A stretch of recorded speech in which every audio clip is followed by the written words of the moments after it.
भारतीय मौसम विभाग ने अप्रैल से जून के बीच देश के कई क्षेत्रों में सामान्य से ज्यादा अधिकतम तापमान रहने की संभावना जताई है। उत्तर पश्चिम मध्य और पूर्वी भारत के बड़े हिस्सों के लिए ऐसा अनुमान लगाया गया है। मौसम विभाग ने चेतावनी दी है कि इन गर्मियों में सामान्य से ज्यादा दिनों तक लू चल सकती है। राजस्थान, गुजरात, पंजाब, हरियाणा, दिल्ली, उत्तर प्रदेश और पश्चिमी मध्य प्रदेश में इसके बढ़ने के आसार हैं। महाराष्ट्र के विदर्भ की बात करें तो यहाँ पहले से ही गर्मी है। अगले कुछ दिनों में अधिकतम तापमान 44 डिग्री तक पहुँचने की उम्मीद है। महाराष्ट्र की बात करें तो कल जो है टेम्परेचर्स कोस्टल रीजन्स में टेम्परेचर 36 से लेके 33 से लेके 36 डिग्री सेल्सियस तक दर्ज किया गया है। मध्य महाराष्ट्र की बात करें तो 38 से लेके 40 डिग्री सेल्सियस तक तापमान जो है वो नापा गया है। और विदर्भ की बात करें तो कुछ स्थानों पे 42 से लेके 44 डिग्री सेल्सियस टेम्परेचर जो है दर्ज किया गया है। और विदर्भ की बात करें तो हीट वेव जो है वहाँ पे रियलाइज हुआ है। छत्तीसगढ़ में भी तापमान बढ़ रहा है। हालांकि पिछले कुछ हफ्ते से आंधी की वजह से तापमान सामान्य से नीचे दर्ज हुआ।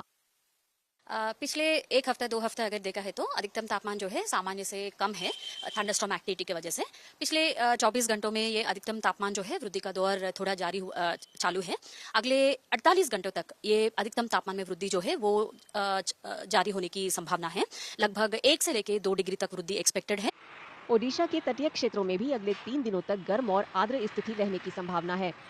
Hot and humid conditions very likely to prevail over the coastal district of Odisha on 24th and 25th. Heat wave condition very likely to occur at isolated pockets in the district of Sundargarh, Jharsuguda, Sambalpur, Sonpur, Angul, Baud, Balangir, Nuapada. In addition to that, hot and humid conditions also very likely to prevail over the districts of coastal Odisha.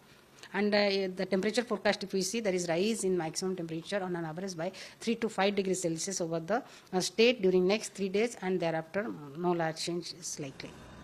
मौसम विभाग heat wave का ऐलान तब करता है जब मैदानी इलाकों में अधिकतम तापमान कम से कम 40 डिग्री सेल्सियस, तटीय क्षेत्रों में 37 डिग्री, पहाड़ी इलाकों में 30 डिग्री हो और तापमान सामान्य से 4.5 से 6.4 डिग्री ज्यादा हो। अगर तापमान सामान्य से 6.5 डिग्री सेल्सियस या इससे ज्यादा हो तो भीषण गर्मी कही जाएगी। साल 2024 सिर्फ भारत ही नहीं बल्कि पूरी दुनिया में सबसे गर्म साल रहा। इस साल 27-28 फरवरी के पास ही हीट वेव देखी गई, जबकि 2024 में ये 5 अप्रैल को दर्ज की गई थी।